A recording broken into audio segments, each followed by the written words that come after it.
नैना, दूध पर नजर रखना, उबल रहा है। तुम रखो ना नजर, मेरे हाथों में तो ये देखो क्या चल रहा है, स्कूल का टाइम हो रहा है बच्चों का। अरे हाँ, रोहन जल्दी करो बेटा, लेट हो जाओगे। लवली, तेरा बैग पैक है, जूते पहन ले। मम्मी मुझे नहीं मिल रहा है, मुझे ब्रेड जैम चाहिए, पराठा नहीं खाना। इसी उधेड़बुन में अचानक दूध का बर्तन उफान पर आ गया। सफेद फिल्म किचन में हर तरफ फैल गया। अरे देख लो, दूध गिर गया। मैंने तुमसे कहा था ना नजर रखने को, मेरे हाथ तो भरे हैं। मेरे हाथ कम भरे है क्या? ये तुम हो कि सुबह से उधर ही लगी हो। तुम तो बस बच्ची को आवाज लगाती रही, इधर देखा ही नहीं। अरे बस करो दोनों, रोज की यही मुसीबत। दूध उबलने रखकर भूल जाती हो, इतने भी क्या जल्दी है? गैस तेज करके इधर उधर काम में क्यों लग जाती हो? मम्मी जी, सुबह सुबह इतना काम होता है कि। हाँ, बच्चे स्कूल जाते हैं, लोगों के ऑफिस के टिफिन बनते हैं। तो क्या मैं नहीं करती थी? मैं तो अकेले करती थी, तुम तो दो हो, लेकिन बेकार। घर की औरतों के इस महाभारत में आखिरकार उनके ससुर जी प्रदीप। हर तीसरे चौथे दिन यही कहानी रहती है, दूध उबल कर गिर रहा होता है और फिर बस आरोप प्रत्यारोप का सिलसिला चलता रहता है। इसमें होता क्या है, दूध का खर्चा बढ़ता है, गैस जलती रहती है, और कुछ नहीं। दोनों बहुओं ने एक दूसरे की तरफ देखा, मुंह बनाए और चुपचाप अपने अपने काम में लग गई। इन लोगों के तो कान पर जू नहीं रेंगती, हद है बिल्कुल। अगले दिन दोपहर में प्रदीप अखबार पढ़ रहे थे कि उन्होंने देखा कि कमरों के पंखे और लाइटें बेकार चल रही थी, जबकि कमरों में कोई नहीं था। यह क्या है? कमरों में लाइट पंखे चल रहे हैं, कोई है ही नहीं अंदर। दादाजी, वो मैं भूल गया तो बंद करना। मैं भी भूल गई। भूलना कोई बहाना नहीं है, बिजली का बिल बहुत ज्यादा आता है और बिजली विभाग बिल भेजना भूलते नहीं है। पर दादाजी, मम्मी भी तो ऐसे ही करती है। कल उनका रूम छोड़ा तो एसी चल रहा था, पंखा चल रहा था, लाइट चल रही थी और वो तो नीचे चाय पी रही थी। हाँ, मैंने भी देखा। मम्मी कहती है टेंशन मत लो, सब ओके है। ओके, अच्छा। सुमान, नैना, जरा यहाँ आओ। दोनों बहुएं रसोई से निकल कर आई। क्या हुआ पापा जी? क्या हुआ? बच्चे बता रहे हैं कि तुम लोग खुद ही लाइट पंखे चलते छोड़ देती हो। सिखाओगी तो यही सीखेंगे ना। अरे पापा जी, इतनी टेंशन लेते हो बिजली की? इतनी ही फिक्र है तो सोलार पैनल लगवा दो ना। हाँ पापा जी, 3 किलोवाट वाला लगवा दीजिएगा, फ्री में बिजली मिलेगी। Solar panel? तुम लोगों की आदतें बदलो, पहले बिजली की बर्बादी रोको। अच्छा पापा जी, हम देख लेंगे, अभी रोटियां बाकी है ना, वो सेक ले, वरना गैस का ज्ञान मिल जाएगा। क्या? अरे मजाक था पापा जी, चलने ना। दोनों हंसते हुए रसोई में चली गई। प्रदीप अकेले खड़े रह गए। कविता, ये दोनों क्या करेंगी? कौन? तुम तो और ही बेखबर हो, कौन पूछ रही हो? शाम का समय था। प्रदीप बगल वाले कमरे से कुछ लेने के लिए आए कि रसोई से आवाजें आई। वो ठिठक गया। दरवाजा खुला था। दोनों बहुएं अंदर चाय की चुस्कियां ले रही थी और पड़ोसन गौरी की चुगली कर रही थी, और दोनों गैस चूल्हे धधक रहे थे पूरी आंच पर। वो गौरी जी को देखा कल, कितना पाउडर लगाकर निकली थी। हाँ, लगता है दिल्ली की रानी बनने चली थी। ये क्या है? दोनों चूल्हे जल रहे हैं पूरी आंच पर और तुम लोग मजे से चाय पी रही हो। अरे पापा जी, आपने डरा ही दिया। डरो मत, काम पर ध्यान दो। चूल्हे पूरी आंच पर जल रहे हैं, देखो आग की लपटें बर्तन के बाहर आ रही है, ये सब वेस्ट जा रहा है। हल्की आंच रखो, बर्तन ढक्कन से ढको, खाना उतनी जल्दी बनेगा। पापा जी, आपको क्या पता खाना बनाना, तेज आंच से जल्दी बनता है, और हम तो छुपाकर ही बनाते हैं, ढक्कन लगाकर। हाँ पापा जी, आप फिक्र मत कीजिए, बहुत समझदार है हम। तुम लोगों को कैसे समझाऊं? आंच बर्तन के नीचे लगती है, बाहर नहीं। ये गैस की बर्बादी है, पैसे की बर्बादी है। अच्छा पापा जी, अब आप जाइए, हम संभाल लेंगे, चाय ठंडी हो रही है। आप जाके आराम कीजिए ना, हमें खाना बनाने दीजिए। प्रदीप को धक्के देकर बाहर निकाल दिया गया। वो दरवाजे के बाहर खड़े थक कर सांस ले रहे थे। अंदर फिर से चुगली और ठहाकों की आवाजें आने लगी। अरे आप इन लोगों के पीछे क्यों पड़े रहते हैं, वो नहीं सुनने वाली। इन लोगों को कोई चमत्कार ही समझा सकता है। अगले दिन पड़ोसन गौरी कुछ लेने के लिए कविता के घर आई। अंदर घुसते ही उसे ऐसा लगा जैसे फ्रिज में आ गई हो। उसने देखा लिविंग रूम का एसी 16 डिग्री पर चल रहा था और सुमन, नैना कंबल ओढ़े टीवी देख रही थी। अरे बाप रे, इतनी ठंड! तुम लोगों ने घर को शिमला बना दिया है या कश्मीर? अरे गौरी जी, आओ आओ, मजा आ रहा है। बाहर तो आग बरस रही है। हाँ गौरी जी, आपको गर्मी में रहना है तो रहो, हमें तो कश्मीर पसंद है। अरे पर इतना एसी चलाने से बिजली का बिल। अरे गौरी जी, आप भी ना पापा जी की तरह टेंशन लेने लगती है। हमें तो भाई ठंडा चाहिए, ठंडा ही रखेंगे कमरा। हाँ, हमें वैसे भी पैसे की कोई कमी नहीं है। पापा जी तो सोलार पैनल लगवाने वाले हैं, फिर तो फ्री की बिजली। ये तो ठीक है, मैं चलती हूँ, यहाँ तो जुकाम हो जाएगा मुझे। गौरी ठिठुरती हुई वापस चली गई। सुमन और नैना ने एक दूसरे की तरफ देखकर जोर से ठहाका लगाया और कंबल ओढ़कर फिर से टीवी में लग गई। यहाँ के सब लोग कमाल है भैया। फिर एक दिन कविता बगीचे में पौधों को पानी देने निकली, तभी उनकी नजर पीछे नल पर गई। नल खुला था, पानी बह रहा था, पूरा आंगन भर गया था। सुमन और नैना बर्तन साफ कर रही थी और हंस हंसकर बातें कर रही थी। नल की तरफ ध्यान ही नहीं था। ये क्या, नल खुला रखा है, देखो कितना पानी बह गया। अरे मम्मी जी अभी बर्तन धो रहे थे, भूल गए। हाँ मम्मी जी, इतना ड्रामा क्यों, पानी तो आता रहेगा और आंगन ठंडा होगा। पानी आता रहेगा? कल पानी नहीं आया तो क्या करोगी? बोरिंग फेल हो जाए तो क्या करोगी? पानी की भी कीमत होती है। मम्मी जी आप भी ना पापा जी की तरफ बोलने लगे। अब आप भी सोलार पैनल के साथ वाटर हार्वेस्टिंग भी लगवा देना। हाँ मम्मी जी, पूरा घर इको फ्रेंडली बना दो, हमें क्या, हम तो मजे करेंगे। तुम लोगों को हर बात पर हंसी आती है, पानी की बर्बादी पर हंसती हो। अच्छा मम्मी जी, बंद कर दिया, आप खुश? चलो नैना अंदर चलते हैं, मम्मी जी को और टेंशन हो जाएगी। दोनों बहुएं हंसती हुई अंदर चली गई। कविता उस भीगे आंगन में अकेली खड़ी रह गई। रात के करीब 10 बज रहे थे, पूरा घर सो गया था, लेकिन प्रदीप और कविता के कमरे की लाइट अभी भी जल रही थी। दोनों चुपचाप बैठे थे। आज का पूरा दिन मानो उनके सामने फिल्म की तरह घूम रहा था। कविता, अब मैं थक गया हूँ। मैंने हर दिन हर बात पर समझाने की कोशिश करके देखी, गैस हो, बिजली हो, पानी हो, इनको कुछ समझ में नहीं आता। मैं भी देख रही हूँ प्रदीप जी, सुबह दूध गिरा, दोपहर में लाइट पंखे चलते छोड़े, शाम को गैस की आंच पर चुगली करती रही, एसी पर हमारी हंसी उड़ाई, आज पानी की बर्बादी देखी मैंने सोचा था समझ जाएंगी, पर ये तो हंसती है। हर बात पर ठहाका, सोलार पैनल, वाटर हार्वेस्टिंग, मजाक बना दिया हर गंभीर बात को। अब तुम चुप बैठो, मैं संभालती हूँ इनको। अब मैं खुद डट कर समझाऊंगी। समझाने से कुछ होगा? आज पानी पर मैंने कितना समझाया, उल्टा मुझे ही टोक दिया। अरे देखते जाओ, सुबह से मैं इनकी आदतों पर नजर रखूंगी। सुबह का समय कविता जल्दी उठकर किचन में आ गई। सुमन और नैना अभी अभी उतरी थी। गैस पर दूध रखा जा रहा था। रुको, आज मैं बताती हूँ दूध रखने का तरीका। धीमी आंच पर रखो, बर्तन में थोड़ी जगह छोड़ो और यहाँ से हिलो मत। मम्मी जी सुबह सुबह इतनी सख्त? हमें आता है, आप टेंशन मत लो। नहीं, आज मैं सिखाऊंगी। रोज दूध गिरता है, अब नहीं गिरने दूंगी। कविता ने खुद आंच धीमी की, बर्तन सही जगह रखा। दोनों बहुएं एक दूसरे को देखकर मुस्कुराई। थोड़ी देर बाद कविता बाहर गई तो सुमन ने चुपके से आंच तेज कर दी। देखती हूँ कितना सिखाती है, हमसे पहले किसी का दूध नहीं गिरा क्या कभी? चलो देखते हैं मम्मी जी को। 5 मिनट बाद दूध उबल कर गिर गया। कविता दौड़ कर आई, उनका चेहरा देखने लायक था। मैंने कहा था ना धीमी आंच, फिर भी।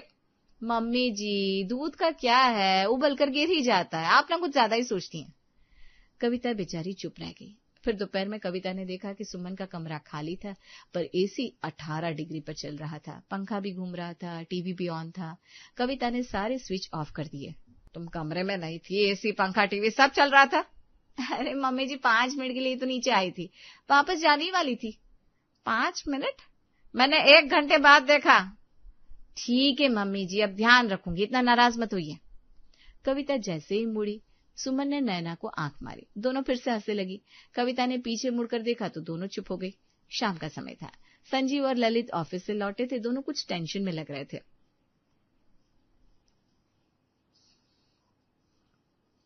अरे आज बड़ी खबर आई है। न्यूज में आ रहा है कि गैस सिलेंडर की किल्लत हो सकती है, एक्सपोर्ट पर असर पड़ा है, आपूर्ति घट सकती है। क्या? ये तो गंभीर बात है। तो अब क्या होगा? घर में तो रोज की जरूरत है। अरे कुछ नहीं होगा, रोज रोज ऐसी खबरें आती रहती है, कभी पेट्रोल की किल्लत, कभी गैस की, कुछ दिन में ठीक हो जाता है। हाँ भाई, आप लोग हर बात को इतना सीरियसली क्यों लेते हो? हमारे पापा जी तो सोलार पैनल लगवाने वाले थे, अब गैस की क्या टेंशन। हाँ नैना, अब तो इंडक्शन पर शिफ्ट हो जाएंगे, बिजली से खाना बनेगा। बस करो, ये मजाक की बात है। पूरे देश में संकट की खबर है और तुम लोग हंस रही हो। सुमन नैना, ये हंसने की बात नहीं है। अगर सच में सिलेंडर नहीं मिले तो। मम्मी जी आप भी ना हर बार ऐसी खबरों से घबरा जाती हैं। अरे कुछ नहीं होता, चलो हमें तो टीवी देखना है, ये सब टेंशन लेने से क्या होगा? दोनों बहुएं उठकर चली गई। संजीव और ललित ने एक दूसरे की तरफ देखा। प्रदीप ने माथे पर हाथ रख लिया। कविता चुपचाप बैठी रही। अगली सुबह पूरी कॉलोनी में हड़कंप मचा हुआ था। गौरी और अन्य पड़ोसी सड़क पर इकट्ठा थे। सबके चेहरे पर डर था। सुना आपने, 2 दिन में सिलेंडर नहीं मिलेंगे। मैंने तो अतिरिक्त सिलेंडर बुक कर दिया। हमने भी कर दिया, पता नहीं क्या होगा। पिछली बार जब ऐसा हुआ था तो महीनों कालाबाजारी चली थी। अरे गौरी जी, आप लोग इतना डर रहे हो, कुछ नहीं होगा, रोज की बातें हैं। हाँ गौरी जी, आप तो जैसे कयामत आ गई। हमारे यहाँ तो अभी 3 सिलेंडर पड़े हैं, 1 साल चलेंगे। तुम लोगों को अभी भी हंसी आ रही है, जब नहीं मिलेगा तब पता चलेगा। सुमन मुंह बनाकर अंदर चली गई। गौरी और अन्य पड़ोसी गंभीर चर्चा में लग गए। प्रदीप खिड़की से ये सब देख रहे थे। उनके चेहरे पर चिंता और निराशा दोनों थी। कविता पीछे खड़ी थी। देख रहे हो, पूरी कॉलोनी में डर है, पर हमारी बहुएं अभी भी मजाक उड़ा रही है। अब देखते, जब संकट आएगा तब शायद समझे। अगली शाम पूरे घर का माहौल कुछ अलग था। प्रदीप ने सभी को लिविंग रूम में बुलाया। उनके चेहरे पर एक अजीब सी मुस्कान थी। आजकल इंटरनेट पर बहुत सारे चैलेंज आते रहते हैं। कोई आइस बकेट चैलेंज, कोई फिटनेस चैलेंज। तो मैंने सोचा क्यों ना हम भी एक चैलेंज करें। चैलेंज? वाह पापा जी, आप भी इंटरनेट पर आ गए। क्या चैलेंज है पापा जी, बताइए ना जल्दी। हम तो रील बनाने में माहिर है। चैलेंज है 10 दिन की एनर्जी सेविंग, यानी गैस बचानी है, बिजली बचानी है, पानी बचाना है, खाना बचाना है। जो सबसे ज्यादा बचत करेगा उसका नाम वायरल होगा। वो बनेगा हमारे घर का सुपर सेवर। ये क्या नई बात कर रहे हो? वाह, मैं तैयार। मुझे तो यूट्यूब पर वीडियो डालने का बहुत शौक है। मैं भी। Challenge accept. अब देखते हैं कौन ज्यादा बचत करता है। पापा, ये तो बड़ा मजेदार आइडिया है। देखते हैं कितनी बचत होती है। तो सब तैयार? तैयार। अगली सुबह किचन में सुमन और नैना ने नए अंदाज में काम शुरू किया। सुमन ने फोन लगाकर वीडियो बनानी शुरू कर दी। हेलो दोस्तों, आज से मैं भी इस चैलेंज का हिस्सा हूँ। देखिए, दूध रखा है तो आंच धीमी रखी है, अब नहीं गिरेगा दूध। और देखिए, बर्तन में ढक्कन लगाया है, तेज आंच की जरूरत ही नहीं। गैस बचेगी, पैसा बचेगा। दोनों ने प्रेशर कुकर का इस्तेमाल भी कम किया। एक साथ 2-3 सब्जियां एक ही गैस पर पकाने लगी। प्रदीप किचन के बाहर खड़े देख रहे थे और चेहरे पर मुस्कान थी। दोपहर में सुमन ने अपने कमरे की लाइट और पंखा बंद किया और बालकनी में बैठ गई। नैना ने एसी बंद किया और पंखा चला लिया। दोस्तों देखिए, आज से मैंने नियम बना लिया है, कमरे में नहीं हूं तो लाइट पंखा बंद। 1 घंटे में कितनी बिजली बची, वाह। और मैंने एसी बंद कर दिया, पंखे से भी ठंडक तो मिल ही जाती है, बिजली का बिल आधा हो जाएगा। लाइक करो ना दोस्तों। देख रही हो, इंटरनेट के नाम पर जो चीज दिला दी, काम हो गया अपना। चलो अब देखते हैं कितने दिन टिकता है। शाम को सुमन बर्तन धो रही थी, नैना बगीचे में पानी दे रही थी। दोनों ने नल खुला नहीं छोड़ा। दोस्तों, आज मैंने पानी बचाने का तरीका निकाला है। बर्तन धोते समय नल तभी खोलो जब जरूरत हो। देखिए कितना पानी बच रहा है। और देखिए, पौधों को सुबह शाम पानी देने से पानी कम लगता है, दिन में देने से वाष्प बन जाता है। ये टिप्स मेरी मम्मी जी ने दिए हैं। मैंने दिए थे कब? अभी।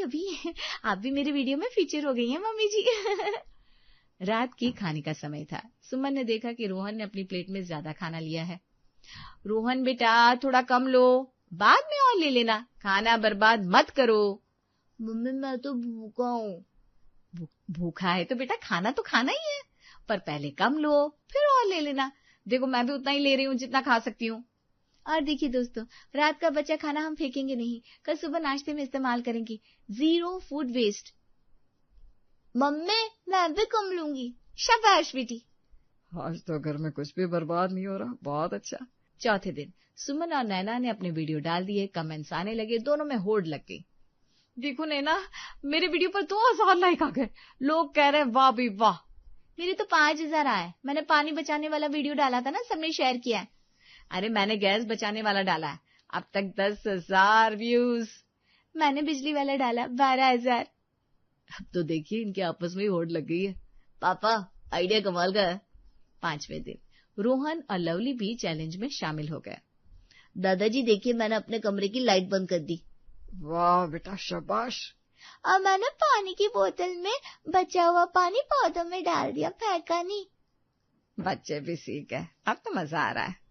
दोस्तों देखिए, मेरे बच्चे भी सेविंग चैलेंज में शामिल हो गए। घर का हर कोई सेवर बन गया है। 7वें दिन प्रदीप बाथरूम में नल खुला छोड़कर आ गए। सुमन ने देख लिया। पापा जी, नल खुला छोड़कर आ गए, चैलेंज भूल गए? अरे भूल गया बेटा, अभी बंद करता हूँ। मम्मी जी, आपने किचन की लाइट जलती छोड़ दी, अब आपको भी फाइन। मुझे फाइन? अच्छा, आपसे ध्यान रखूंगी। अब यही हमें टोकने लगी है। देखो कितना बदलाव आ गया। बदलाव तो अच्छा है, अब यही रहे तो। 10 दिन पूरे हो गए। सारे घर वाले लिविंग रूम में इकट्ठे थे। सुमन और नैना ने बचत का हिसाब लगा लिया था। सुनो सब, 10 दिन में गैस का बिल 25% कम आया, बिजली का 30% कम, पानी का बिल भी कम हुआ, और खाने की बर्बादी तो बिल्कुल 0। तो आज चैलेंज खत्म हुआ। अब मैं बताऊं कौन जीता? मैंने सबसे ज्यादा वीडियो डाले। नहीं, मेरे वीडियो सबसे ज्यादा वायरल हुए। मेरा प्लान कामयाब हो गया। क्या? कैसे प्लान? ये सब मैंने तुम लोगों को समझाने के लिए किया था। गैस हो, बिजली हो, पानी हो, खाना हो, तुम लोग रोज बर्बाद करते थे, कोई समझ ही नहीं रहा था। तो मैंने सोचा इंटरनेट के नाम पर चैलेंज चला दूं, और देखो काम हो गया। पापा जी, आपने हमसे झूठ बोला। हम तो सच में वायरल होने के चक्कर में पड़ गए थे। अरे वाह, पर कितना अच्छा तरीका था ना, हमें पता ही नहीं चला। तो अब चैलेंज खत्म। अब तुम लोग पहले जैसे करोगी। अगली सुबह सभी लिविंग रूम में बैठे थे। संजीव के मोबाइल पर न्यूज आ रही थी। सुनो सुनो सुनो, न्यूज में आ रहा है गैस सिलेंडर की किल्लत खत्म हो गई, अब सप्लाई नॉर्मल हो गई है। अच्छी खबर है, अब टेंशन खत्म। अच्छा, तो अब हम पहले जैसे करें? नहीं, मैं तो सेविंग जारी रखूंगी। मैं भी। अब तो आदत पड़ गई है, बिना बचत किए मजा ही नहीं आता। और फिर बचत करके कुछ नए कपड़े और बहुत सारी चीज ले सकते हैं। सच? हाँ मम्मी जी, अब हम वीडियो भी बनाते रहेंगे और बचत भी करते रहेंगे, है ना नैना? बिल्कुल। अब हीरो हम हैं, सुपर सेवर। हमारा चैलेंज कभी खत्म नहीं होगा। बस यही तो चाहिए था। समझदार है बहू में मेरी, मुझे बहुत गर्व है तुम पर। दादाजी, मैं भी सेवर बनूंगा। मैं भी। दोस्तों देखिए, हमारा चैलेंज खत्म नहीं हुआ, बल्कि शुरू हुआ है। अब हम लाइफ टाइम सेविंग करेंगे। आप भी करो। जय हिंद, जय सेविंग। सारा घर हंसी से गूंज उठा।